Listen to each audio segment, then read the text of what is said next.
Hello and welcome. My name is Lynn Brown and I work in John's Treasury team.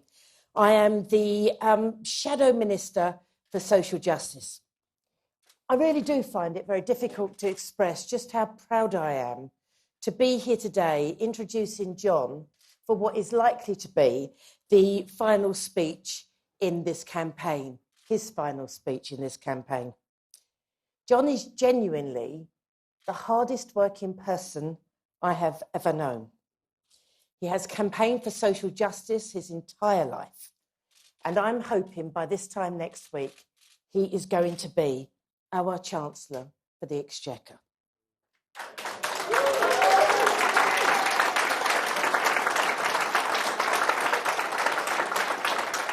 And this country desperately needs that to happen because there is so much to put right. I'm the Labour candidate for West Ham. It's in Newham and it's just a few miles east of where we're sitting. It's the place where I grew up, the place and the people I love, and the place I have been deeply honoured to represent for the last 14 years. And it breaks my heart to tell you that in West Ham, more than 50% of our children are growing up in poverty. And 2 or 3 children in our classrooms have no secure home to return to every day.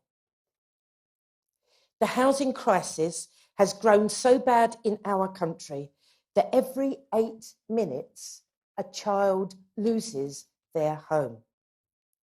The scale of injustice, I think, is hard to comprehend.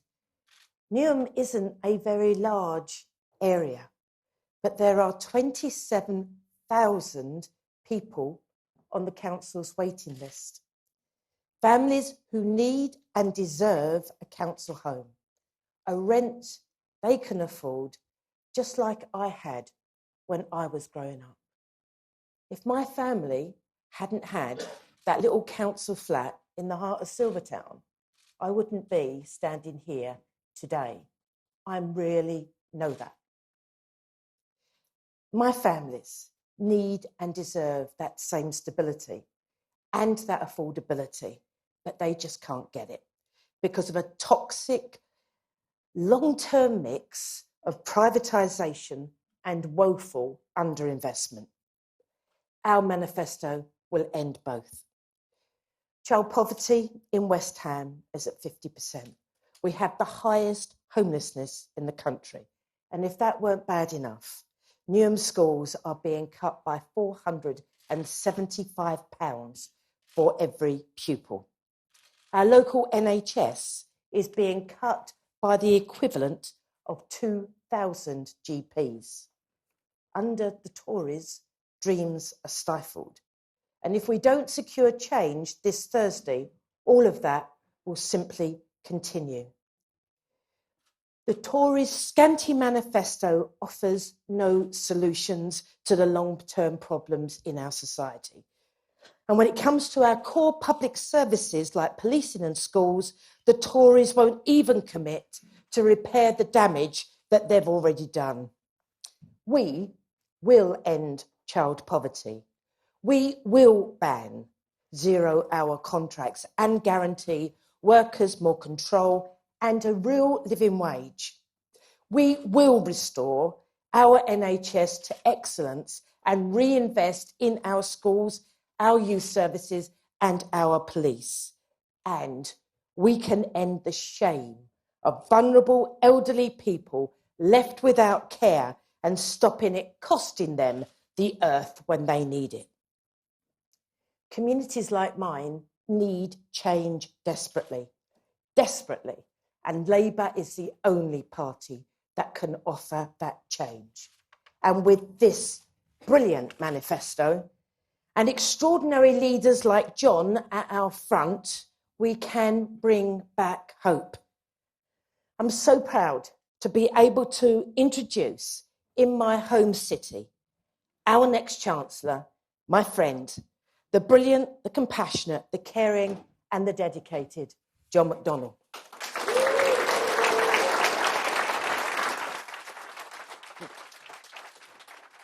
think you're amazing, you know. I do. Thanks, Lynn. Thanks, Lynn. You can see why we appointed Lynn to tackle the issue of social justice within our society, and we will. Only 3 weeks ago, Jeremy Corbyn launched our manifesto. It's the most inspiring manifesto of any election I've ever stood in. And since then, I believe actually we've won the debate out there in the country, particularly over austerity. First, the Tories denied they were brutally slashing our public services. Then they admitted it, but said it was necessary. Now Boris Johnson has actually admitted that austerity was wrong. He admitted austerity was wrong, but while promising in their manifesto to continue it for another 5 years, the IFS said about the Conservatives' manifesto that it has austerity baked in. So we've won the argument for our vision of a brighter, fairer, and more sustainable future. A future in which we can all share, and not just the lucky few. You know, some have said it can't be done, that we're too ambitious. 10 years of Tory austerity undermining any hope of change. And this certainly had its effect on limiting people's horizons and the potential for real change in their minds.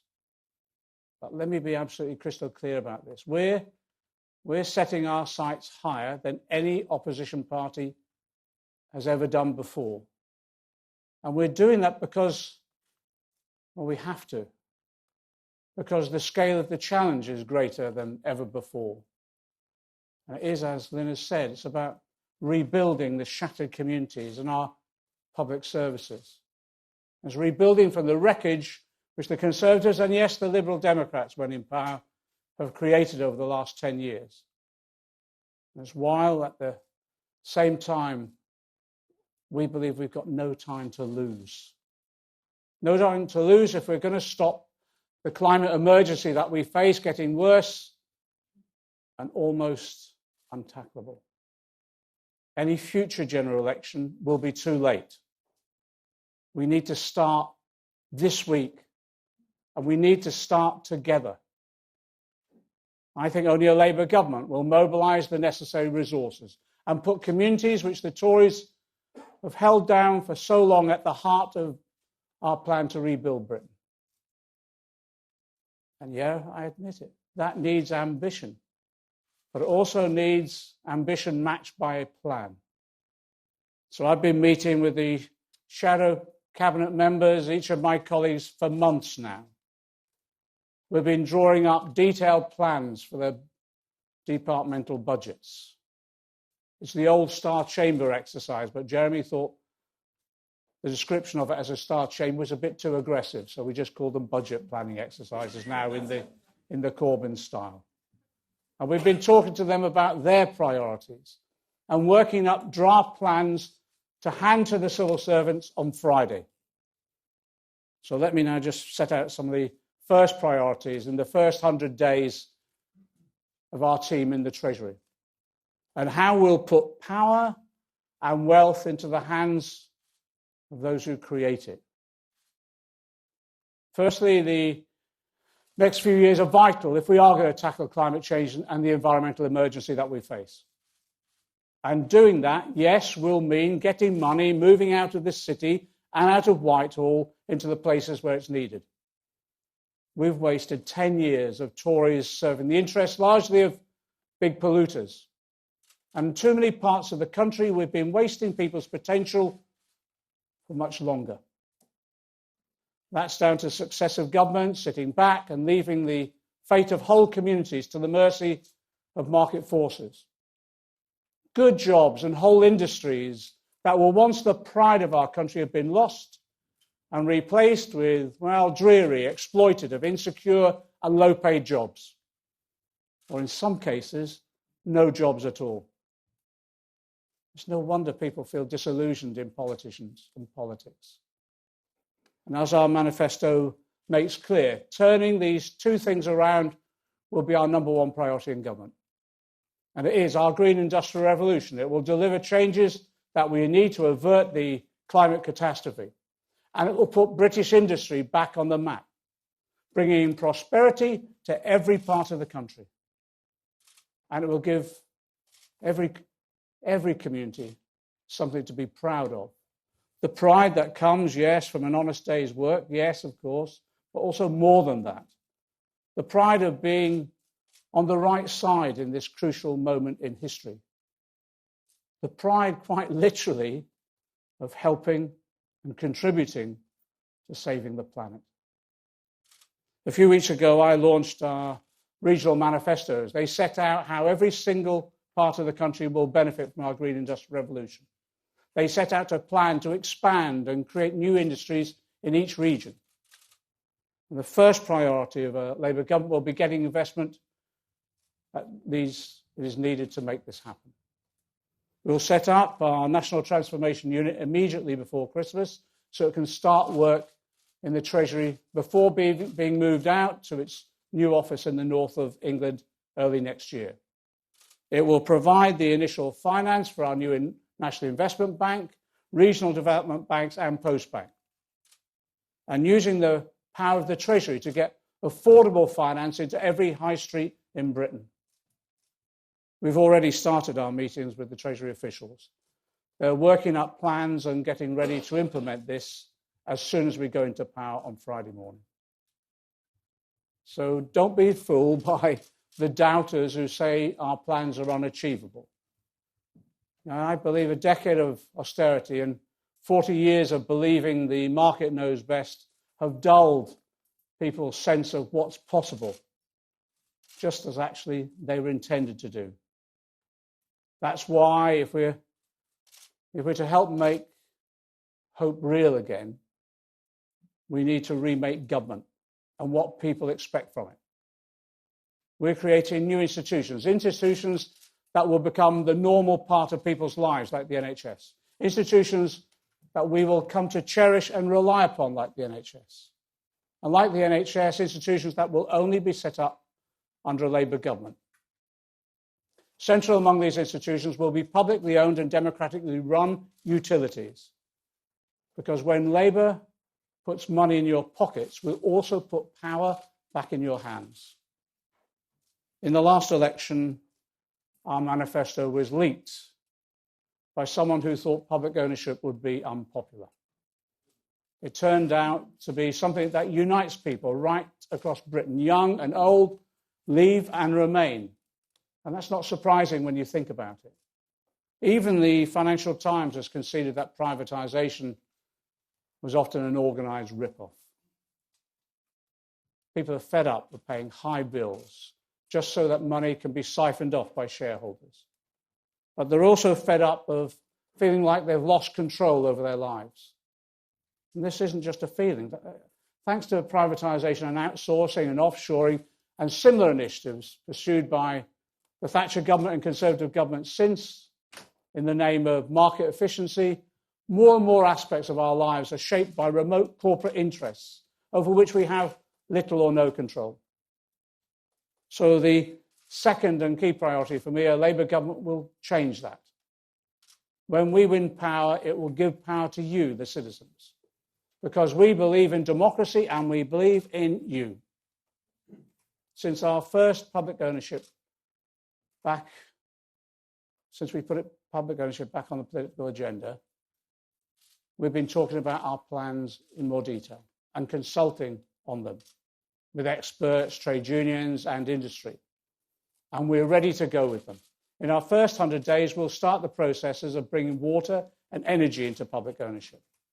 We'll set up boards to run these utilities, made up of who? Well, the customer and you, the people, and the workers, as well as representatives from local communities, local councils, metro mayors and others. We'll make sure that decisions are taken locally by those who understand the services, those who use them and those who deliver them. Meetings of these bodies will be public, streamed online, with new transparency regulations set higher than ever before. So you can see if your road is being dug up, why and for how long, and other services are being implemented in your area. And we'll create new people's assemblies to give everyone the option of participating in how these utilities are run. Meanwhile, during this early period of the Labour government, of course, Jeremy Corbyn, our new Prime Minister, and his negotiating team will be negotiating and securing a new Brexit agreement with our European partners to put before the British people within 6 months. I think despite all these promises, it's now clear that far from getting Brexit done, under Boris Johnson won't be done for years, or we risk a catastrophic New Deal. I agree with Arlene Foster. You won't hear those words very often. I agree with Arlene Foster. You can't trust him. You can't trust a word he says. Finally, let me just say also, in some respects, most importantly, our first budget will be introduced. The budget which ends austerity once and for all. This is the budget that will save the NHS. That starts to rebuild our public services the Tories have brought to their knees. A budget that will put money in people's pockets with a real living wage of £10 an hour. Money to fix the worst aspects of universal credit while we design its full replacement. A 5% pay rise for public sector workers after years of pay freezes. And yes, the WASPI compensation scheme, which will be established through legislation, and we will also introduce the legislation that will scrap tuition fees once and for all. Urgent funding will be brought forward rapidly to tackle the funding crisis, yes, in our NHS, but also in our schools and education service. We'll be bringing forward the resources to establish free personal social care. And yes, free childcare for 2-, 3-, and 4-year-olds. And we'll also bring them forward, because we face such a crisis with 700 people dying on our streets last year, we'll bring forward urgent homelessness support. And we'll start building those homes that are so desperately needed across our country. And yes, we'll inject more the much needed resources into the council services that have been targeted specifically by this government. We'll start a full comprehensive spending review to follow later in 2020, and that will allocate resources for a full 5-year term. So I can tell you today that as my first act as a Chancellor will be to write to the Office for Budget Responsibility, and we'll ask them to begin their preparations for my first budget, which will be given on the 5th of February. The date when almost 10 years of cuts will come to an end. And when it happens, it will be down to the millions who stood up against what they saw has been happening in our society. Just in the last few weeks, we've seen the dedication, the creativity of Labour Party members, ordinary people up and down the country, inspiring us and inspiring millions of others by stepping up to this challenge. And the last few days, as we push hard as we can for every vote we need on Thursday, I think we should be immensely proud of what we've already achieved in this campaign. There will always be those at the top who will do anything to stop us. And we've seen it. Character assassinations, lies and smears, taken, I believe, to a new level in British politics. But the more people we convince on the doorstep, the more they ramp up their attacks. Because those who've had it good for so long, yes, are terrified. They're terrified of losing control. And when they attack me or Jeremy, we know it's not really about us. It's about you. It's about the people of our country. Some of them hate the people of our country. They think, and I quote the Prime Minister, that working people are drunk and criminal. They hate the idea that our people, you might dream of a better life. They hate the idea that you might want real change in how things have gone on for so long, and how you want to say and how things are done in the future. So no wonder they'll stop at nothing to keep you from taking control of the country where you live and which you've given so much to. When they come to write the history books and write about when it all began to turn round, and when your children and your grandchildren ask you, what did you do to end rough sleeping? What did you do to end the food banks? What did you do to save the NHS and stop the Tories selling it off to Trump? What did you do just to take back pride in our country and in our town? And yes, what did you do to finally wrestle back control from those who've kept it to themselves for so long? I think you can tell them. It all began when we voted Labour, when together we laid the foundations of that new society, foundations so deeply rooted that no Tory government could ever tear them up again. You can tell them it was when we proved once and for all that the doubters were wrong, that the doubters were always wrong, that another world really is possible, and we're about to deliver it. Thank you.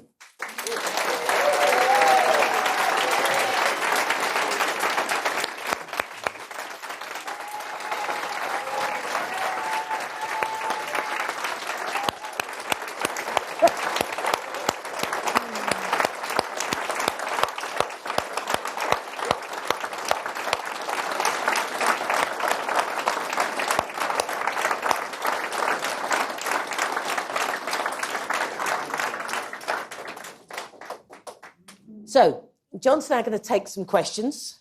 Let me make a very small point first. I used to be a whip. I used to be his whip. It wasn't the easiest gig I had. And I'm going to be quite firm. We're not like Boris Johnson. We don't avoid scrutiny. We believe in a free press. Even if the question is hostile, we believe the newspaper or the outlet is hostile or the reporter is hostile. We will not be booing people. It is not our politics. Okay?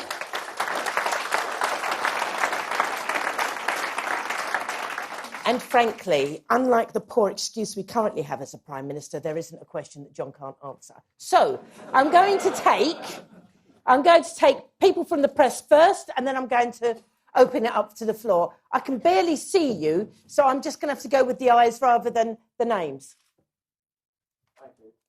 Norman Smith, BBC. Mr. McDonnell, you've set out a very radical, ambitious agenda, which I'm sure will go down very well with your supporters. But to implement it, you have to win an election. So what do you say to middle-income, middle-of-the-road voters who are not traditional Labour supporters and hear your message of radical change and think that means more uncertainty, more upheaval after the whole Brexit drama? And is there anything you can say to reassure them, or is the danger that you just frighten them? Let's be clear about what we're saying on Brexit. We will negotiate a deal within 3 months, and we'll bring that back to the British people. It will be the people that decide. The people will have the final say, but they'll have the final say on a sensible and credible leave option, which will protect jobs and the economy, or the option of remain. It will be the people that decide. But, you know, our agenda is radical because people are demanding radical change. People, I believe, right across the classes, are actually want to live in a society where they feel safe and secure, where they have an NHS that can provide the care that they need when their families are sick, that they can rely upon an education system that will give our children the best life opportunities that we can. And yes, I think also what's been driven home, maybe actually by our children, is that we face an existential threat. And this next 5 years are the key 5 years for that. And I think people have woken up to that. And this appeal is to everybody, that we need to get to work quickly. And the only party that's offering that ability to rebuild our social fabric, tackle the climate emergency, is the Labour Party.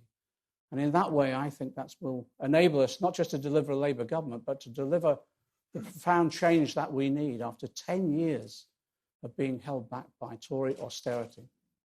That's the reassurance that we can give people, that we're working on their agenda set to us by the British people.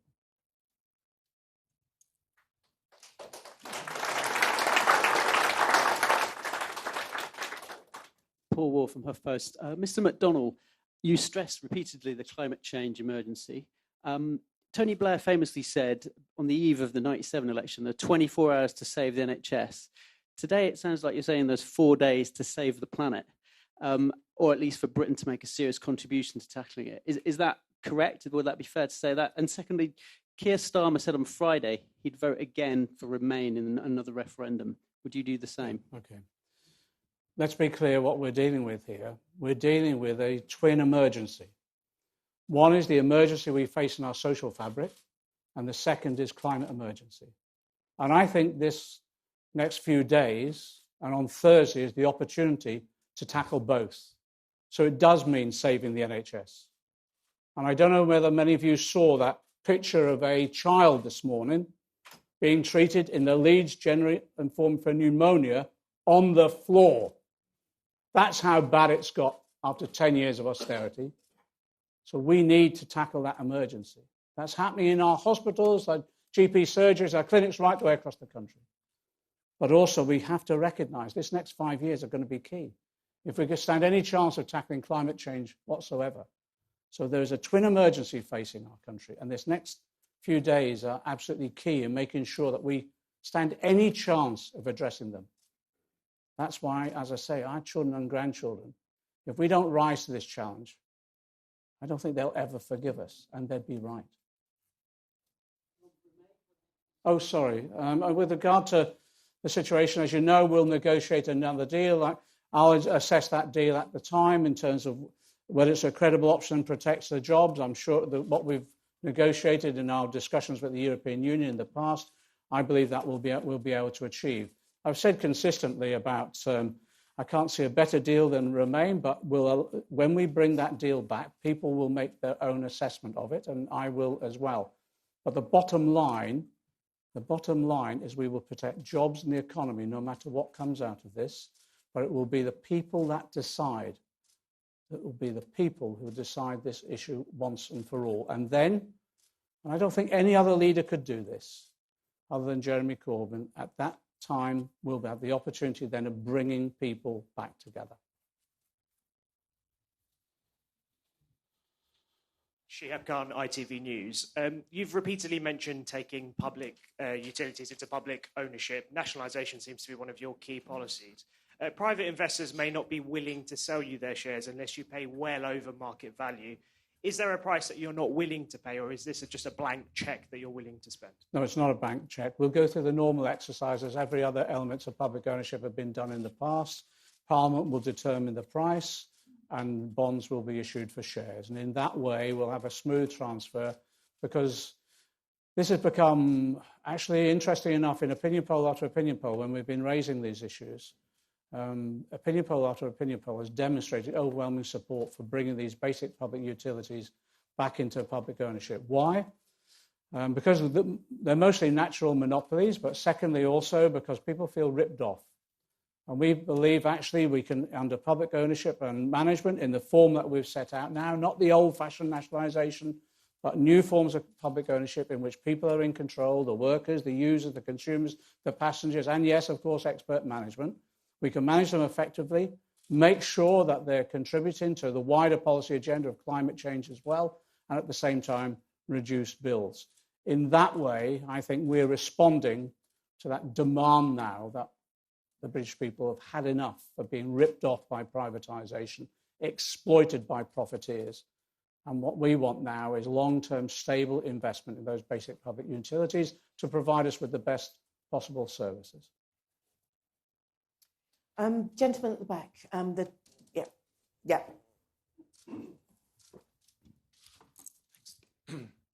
Thank you, John. Do you accept that the election is going to be won and lost in Labour heartlands, the sort of seats where the Prime Minister is campaigning today, and that all the evidence is that people who've not voted Conservative for generations are ready to do so on Thursday. Why do you think that is?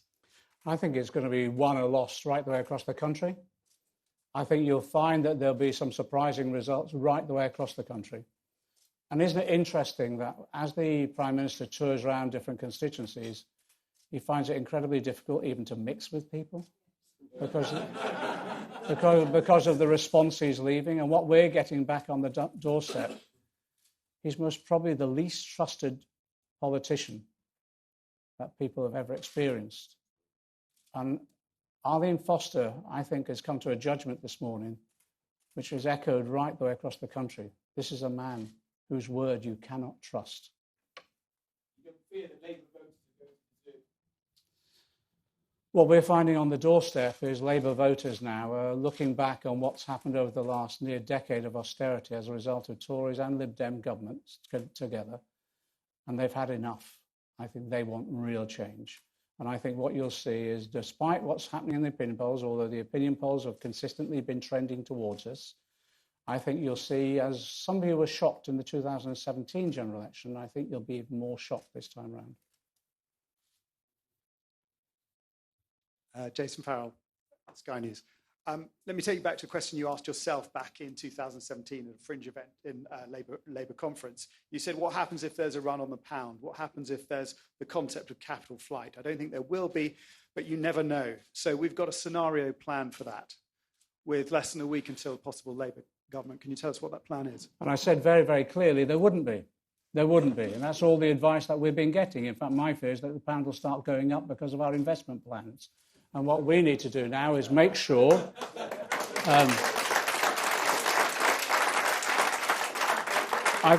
I think what we need to do is make sure, let's be clear, what we need to do is make sure that the message goes out that when Labour comes into power, we'll be implementing our manifesto, we'll have a large-scale investment programme where, yes, private investors as well will be able to get a decent rate of return, but we will not be ripped off. But in addition to that, we'll bring stability. Will be stability to decision-making, particularly around Brexit. People, the markets realise that with regard to Brexit, there is no way the promises that the government, Mr. Johnson is proffering are in any way truth or implementable. And they're fearful of another round of instability, but above all else, they're fearful of dropping off the edge within less than 12 months into a no-deal Brexit, which Boris Johnson continues to threaten. What we need is a Labour government with a healthy majority implementing its plan, bringing stability over investment for the long term, because that's what all businesses are telling me is needed, and then stability over Brexit as decided by the British people themselves. It's interesting when people start talking about run on the pound and all the rest of it. I just ask them to explore the recent history of the pound under the Tory government and suggest to commentators that actually the instability brought about by a combination of incompetent management of the economy, exaggerated claims about what's potentially available in terms of deals under Brexit, the threat of a no deal, and then the markets recognising that we have a Prime Minister whose word cannot be trusted. How can they have faith in our economy when it's managed by someone who, as I said last week about Donald Trump, has a passing relationship with the truth?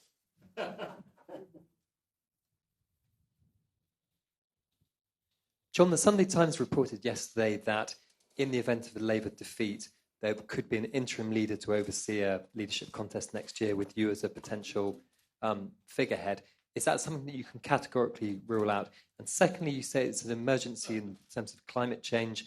If there is a Tory government, will you be encouraging Extinction Rebellion to increase their protests? Okay. On the two questions themselves, one, it's not going to happen because we're going to have a majority Labour government. Two, it's not going to happen.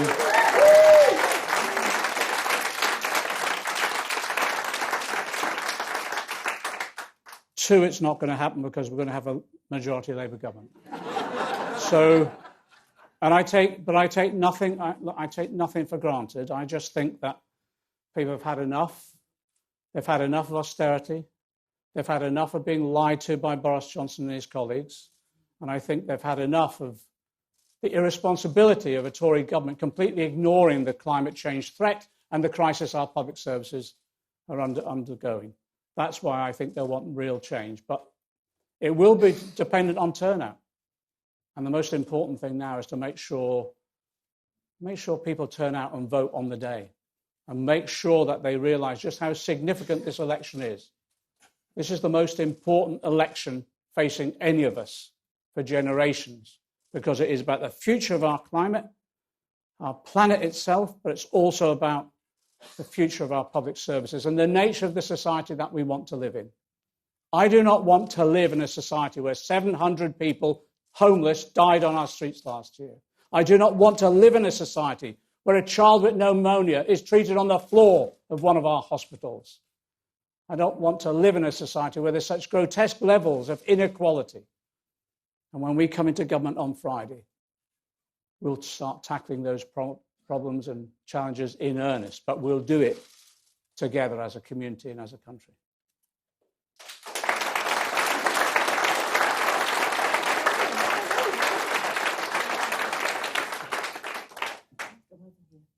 I'm with the press at the moment.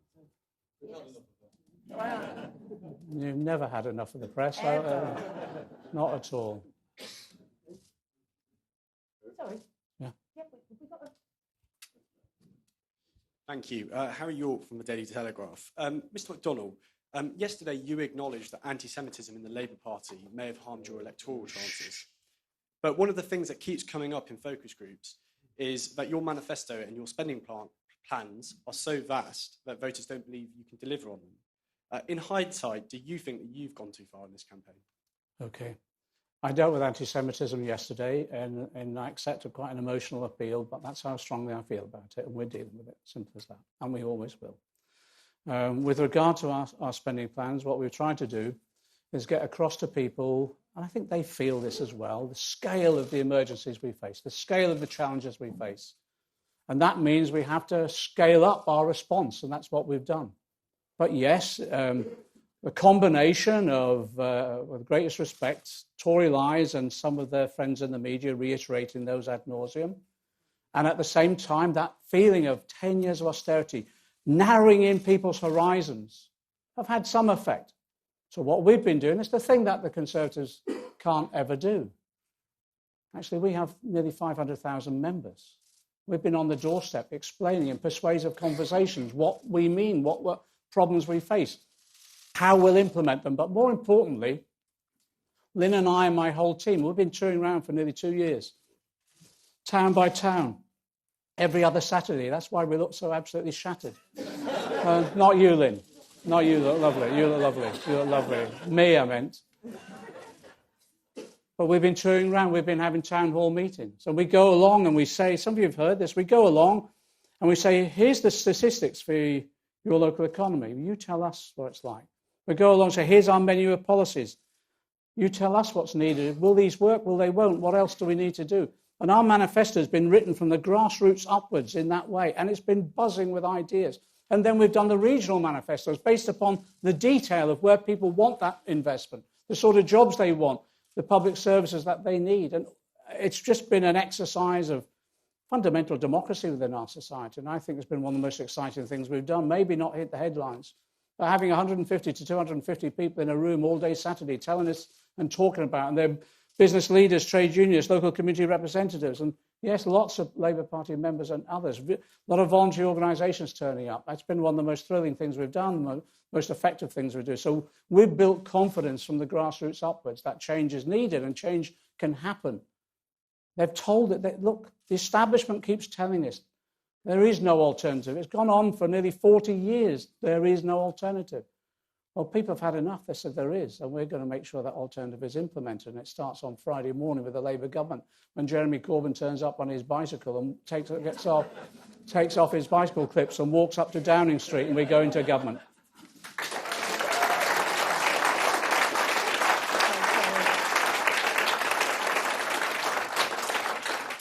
Thank you, Mr. McDonnell. Adam Crichton from The Australian. The Australian Labor Party earlier this year was defeated on a very modest set of policy proposals. I'm just wondering whether one of the lessons of that election, and as a more general principle, you would urge social democratic parties around the world to be a lot more ambitious, like the British Labor Party is. Look, people need to do what they think are the challenges within their own country, and they need to develop their own individual policies and policy programs. And I think that's what we've done. It's interesting, it has inspired others. I think we've helped inspire the debate as well within the US, where the debate around radical policies has caught the wind, and all the Democratic candidates now are aspiring policies that maybe 5 or 10 years ago they wouldn't have even considered. And I think that's happening in a number of countries. So we don't take any leading role or anything like that. We just try and do our best. But we've engaged. We had an international social forum where we invited leaders of social movements from around the world to discuss with us the sort of global challenges that we face. And we're working now on the program that was discussed from there and to develop over the next 6 to 9 months. And it is about global change. And looking at our global institutions, the World Bank, the IMF, the UN, the sort of role that they can play, because all of them now, as described by one of our advisors, Joe Stiglitz, not fit for purpose and therefore need to be repurposed. And for what? The same objectives as us, tackling climate change and addressing global inequality, not just inequality within our society. I think we're on an agenda whose time has come. There's an agenda that we need rapidly to implement as well. Thank you. Thank you. It's Matthew Holhurst from MLEX. Could you tell us, please, what the tech giants should expect from a Labour government? We know about your policy for higher taxes, pay for broadband. Your manifesto raises the prospect of tackling their grip in advertising markets and the monopoly risk that they pose. Can you talk a bit about how you propose to do that? Is this about changing the competition regime? And finally, are you interested in Elizabeth Warren's idea to break up tech giants entirely? Thank you. What we've done is we've had a working group for the last 18 months or so under Professor Prem Sikka, who's been looking at regulation overall. He's put forward the proposal of a business commission, which looks at the whole range of regulation that we need in all different sectors. That includes finance. It includes actually dramatic reforms of Companies House, for example, bringing it under that business commission. We're also looking at the issues of how we address the tech sector to the future. Yes, we have said, it's not just tech, we've said about the need for a taxation regime that enables the multinationals to contribute to our economy on the basis of an apportionment of their profits, taxing their profits, which will be based upon looking at their operation within this country. It's unitary taxation, a debate that has been had and promoted by the IMF and others. But we will be looking, yes, about the market role of those tech companies and their dominance in certain sectors. I'm not sure whether it's about breaking them up or whether it's about proper regulation. That will be the debate and the discussion that we'll be having. But there are clearly issues of accountability, and there are clearly issues around the fair treatment of them as a sector as against other sectors. I think it's an interesting debate. So far, all we've had from the Conservatives is an attempt to increase some levels of taxation for a fairly minor way, and virtually no debate within government. By our debate that's been going on with the Labour Party and beyond, I think has opened up fresh horizons about the role of those tech companies across the whole reach of society as well, not just on taxation and not just on the building of monopolies, but also on their specific role as well and their influence. I welcome that debate, but actually you're right, it is not just it's not just a UK debate, it can never be. It's got to be a global debate that we're having, and I'm glad that's now started in America as well. I'm only allowed to take one more question. Okay. So, go on, there's two of you. We'll have two. Go on. Go on. Dennis I Staunton. might regret this. Go on. Dennis Staunton from the Irish Times. Yeah. Will the Brexit deal that you negotiate with Brussels treat Northern Ireland in exactly the same way as the rest of the UK in terms of customs and regulation? And secondly, you mentioned Arlene Foster twice, warmly. If I'm a warm human being. If the DUP holds the balance of power again, could you work with them? Right, okay.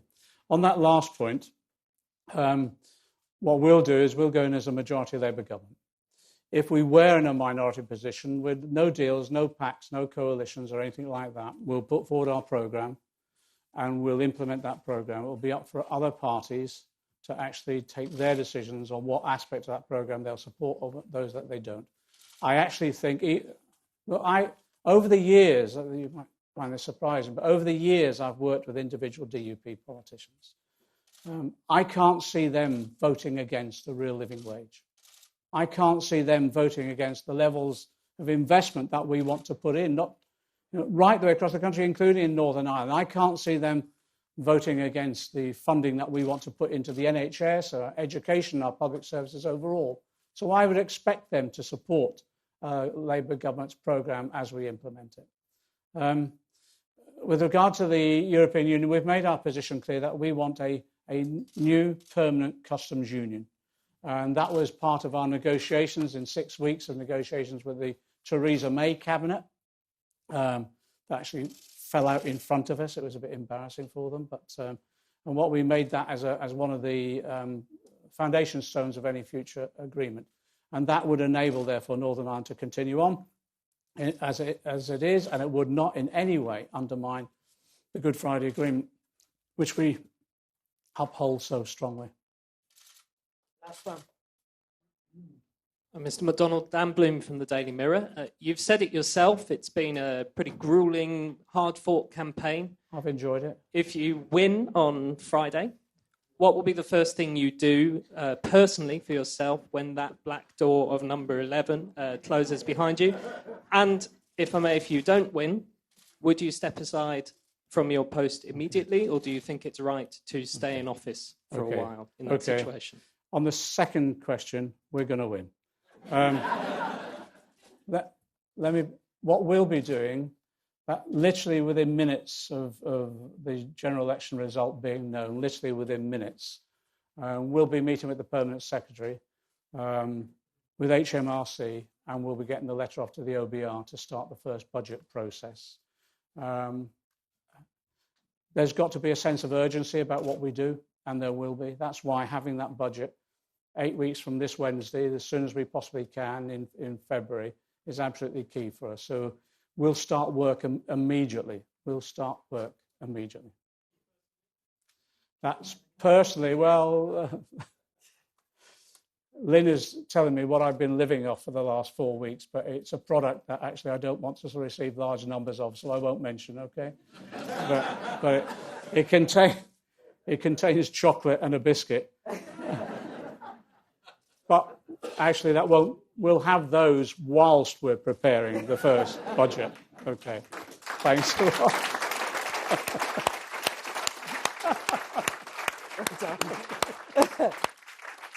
I'm really sorry to those of you who had questions and weren't able to answer them. We were restricted on time, but I'm really grateful to you all for coming and for it being such a fabulous, comradely event this morning. Thank you.